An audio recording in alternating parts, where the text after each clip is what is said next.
আসসালামু আলাইকুম। আশা করছি আপনারা সবাই ভালো আছেন। আমরাও আল্লাহ তাআলার অশেষ রহমতে আলহামদুলিল্লাহ ভালো আছি। বেশ কয়েকদিন পর আপনাদের সামনে নতুন একটি ভিডিও নিয়ে হাজির হলাম। কয়েকদিন খুব ব্যস্ততার মধ্যে ছিলাম নানান সমস্যা নিয়ে, সেজন্য ভিডিও দিতে পারিনি। গরুর বট রান্না করব। গরুর বট বা ভুঁড়ি যেটাই বলেন না কেন, সেটা একটু লবণ হলুদ দিয়ে ঝলসিয়ে ফ্রিজে রাখা ছিল। মূলত এখন আমি সকালে রান্নার জন্য প্রস্তুতি নিচ্ছি, মানে সকালের নাস্তা বানাচ্ছি আর কি। তো আজকে চালের আটার রুটি বানাবো আর গরুর বট ভুনা করব। প্রেসার কুকারে তাড়াতাড়ি সিদ্ধ হয়ে যাবে, সেজন্য প্রেসার কুকারেই বসিয়ে দিচ্ছি। সব ধরনের মশলা দিয়ে আগে মশলাগুলোকে ভালো করে কষিয়ে নেব, তারপর বটগুলো দিয়ে দেব। এখানে আদা বাটা, রসুন বাটা, গরম মশলা, জিরা গুঁড়া, ধনিয়া গুঁড়া, মরিচের গুঁড়া, হলুদের গুঁড়া, সব ধরনের মশলা আছে। একটু ভালো করে কষিয়ে নিতে হবে যাতে ভুঁড়ির বাজে স্মেলটা চলে যায়। সময় নিয়ে কষিয়ে নেব। আর এদিকে আলুগুলো পরিষ্কার করে নেই। আমি স্কোয়ার শেপ করে আলুগুলো কেটে নিয়েছি। একটু বেশি করে আলু কেটে নিয়েছি। আলু দিয়ে ভুনা করলে খেতেও ভালো লাগে আর পরিমাণেও একটু বেশি হবে, দুপুরেও যেন হয়ে যায়। সকালে রুটি দিয়ে খাবো আর অবশিষ্টটা দুপুরে ভাত দিয়ে খাবো। আলু দেওয়ার পর আরও কিছুক্ষণ কষিয়ে নেব, তারপর ঝোলের জন্য পানি দিয়ে দেব। আমি 2 চুলায় একসঙ্গে রান্না বসিয়ে দিয়েছি, যেহেতু আমার হাতে সময় খুব কম। এক চুলায় ভুঁড়ি রান্না হচ্ছে, আরেক চুলায় আমি চালের গুঁড়া দিয়ে রুটির জন্য কাই করে নিচ্ছি। ফুটন্ত গরম পানিতে একটু একটু করে চালের গুঁড়া দিয়ে আমি কাইটা করে নিচ্ছি। এখানে আসলে মেজারমেন্টটা আমি বলতে পারবো না, আইডিয়া করেই আমি সব সময় করে থাকি। আমার রুটি দেখে কেউ আবার হাসবেন না, আমি পারফেক্টভাবে রুটি বানাতে পারি না। আমার রুটি একটু আঁকা বাঁকা হয়, গোল শেপ করতে পারি না। কখনো কখনো হঠাৎ করে গোল হয়, আবার কখনো কখনো হয় না। সে যাই হোক, আমার হাজব্যান্ড এভাবেই মজা করে খায়, এটা নিয়ে কোনো প্রবলেম নেই আমার। রুটি বানিয়ে তারপর ভেজে নিয়েছি। এদিকে বটগুলো রান্না হয়ে গিয়েছে, এখন প্লেটে তুলে নিচ্ছি। আপনাদের ভাইয়া খেতে বসে গিয়েছে। সকালের কাজগুলো একটু তাড়াহুড়ার মধ্যেই করতে হয়, কারণ নির্দিষ্ট সময়ে অফিসে যাওয়ার ব্যাপার থাকে, সেজন্য ভিডিও করি না। ভিডিও করতে গেলে অনেক দেরি হয়ে যায়। বেশ কিছুদিন ধরে ভিডিও করিনি, তাই ভাবলাম যে আজকে সকাল থেকেই ভিডিও করা শুরু করে দেই।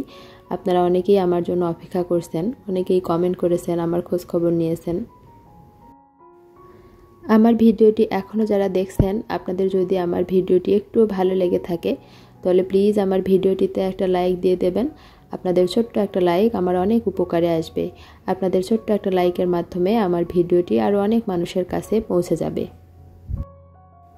নাস্তা করে আপনাদের ভাইয়া কাজে চলে গিয়েছে। তারপর আমি যে বাসনগুলো নোংরা হয়েছিল রুটি বানাতে গিয়ে, সেগুলো পরিষ্কার করে নিলাম। এখন বাসনগুলো ডিশ র্যাকে সাজিয়ে রাখছি। আমি মনে করি সবার কিচেনেই এরকম একটা ডিশ র্যাক থাকা উচিত। এরকম একটা ডিশ র্যাক থাকলে বাসনগুলো এক জায়গায় গুছিয়ে রাখা যায়, তখন রান্নাঘরে যে এলোমেলো হয়ে থাকে, জায়গা সংকট হয়, সেটা আর হয় না। আর এভাবে রাখলে বাসনগুলো খুব তাড়াতাড়ি শুকিয়ে যায়, তখন আমরা ব্যবহারের সময় শুকনো বাসনটাই ব্যবহার করতে পারি। সকালে নাস্তা করার পর হাতে টুকটাক কিছু কাজ ছিল, সেগুলো করে নিয়েছি, তারপর একটু রেস্ট করেছি। এখন চলে আসলাম দুপুরে রান্না করার জন্য। তেমন কোনো রান্না করব না, সকালের বট ভুনা আছে আর একটু আলু পটল দিয়ে একটা সবজি করি, একটা ভাজি আর কি। এখানে আমি তেলের মধ্যে পেঁয়াজ, কাঁচামরিচ আর কালো জিরা ভেজে নিলাম। তারপর কেটে রাখা পটল আর আলুগুলো দিয়ে দিলাম। তারপর দিলাম হলুদের গুঁড়া, লবণ। এখন উল্টিয়ে পাল্টিয়ে একটু সময় নিয়ে ভেজে নিতে হবে। পটল আলু এভাবে কালিজিরা দিয়ে ভাজি করলে খেতে ভালো লাগে, আপনারা ট্রাই করে দেখতে পারেন। একটু সময় নিয়ে আস্তে আস্তে ভাজিটা করতে হবে, তাহলে খেতে বেশি স্বাদ হয়। বিশেষ করে রুটি দিয়ে খেতে বেশি ভালো লাগে। আমরা রুটি দিয়েও খাই, ভাত দিয়েও খাই।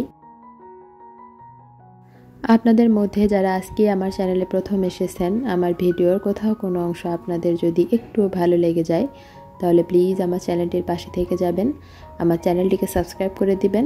চ্যানেলটি সাবস্ক্রাইব করে পাশে থাকা বেল বাটনটি অবশ্যই অন করে দিবেন, তাহলে আমি যখনই ভিডিও ছাড়ব তখনই আপনাদের ফোনে নোটিফিকেশন চলে যাবে আর আপনারা চাইলে সময় করে আমার ভিডিওগুলো দেখে নিতে পারবেন। আজকে তো তেমন কোনো রান্না বান্না করিনি, তাই তাড়াতাড়ি রান্না শেষ হয়ে গিয়েছে। এখন রুমগুলো মুছে নিচ্ছি। সকালের নাস্তার পরই ঝাড়ু দিয়ে রেখেছিলাম, এখন রান্না শেষ করে শুধু মুছে নিচ্ছি। রুম মোছার পর তারপর আবার কাপড় ধুয়ে গোসল করতে হবে। যেহেতু একা হাতে সবগুলো কাজ আমি করি, তাই কম বেশি প্রতিদিনেই আমার কাজ থাকে।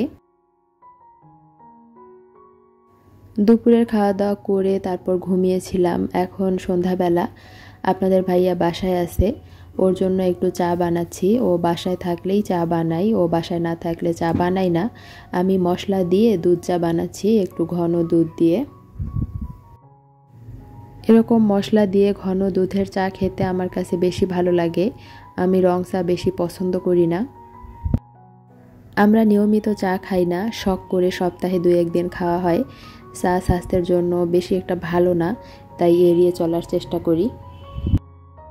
চা খাওয়ার পর আপনাদের ভাইয়া একটু বাইরে গিয়েছিল, একটু কাজ ছিল আর কি। তো ফেরার পথে হাতে করে এই বাজারগুলো নিয়ে এসেছে। আমাদের দুজনেরই ব্রাশ নষ্ট হয়ে গিয়েছিল, তো সেজন্য ব্রাশ নিয়ে এসেছে। যেহেতু 2-3 মাস পরপরই ব্রাশ চেঞ্জ করতে হয়, তাই একসঙ্গেই 4টা নিয়ে এসেছে। আর এই লোহার যে শিকগুলো দেখছেন, এগুলো আমি মুরগির চামড়া বা কোনো কিছু চুলার মধ্যে গেঁথে পোড়ানোর জন্য কিনে আনতে বলেছিলাম। এগুলো সম্ভবত রিকশার স্পোক, তো ও নিয়ে এসেছে। এগুলোতে করে কোনো কিছু গেঁথে তারপর চুলার উপরে পুড়তে আমার সুবিধা হবে। আর কিছু বিস্কুটের মিনি প্যাক, যাতে হুটহাট ক্ষুধা লাগলে খাওয়া যায়। আর আলু নিয়ে এসেছে, আটা নিয়ে এসেছে। এই হলো আমাদের ছোট্ট সংসারের একটি দিনের ঘটনা। আজকের মতো এখানেই বিদায় নিচ্ছি। দেখা হবে নতুন কোনো ভিডিওতে ইনশাআল্লাহ। আল্লাহ হাফিজ। আসসালামু আলাইকুম।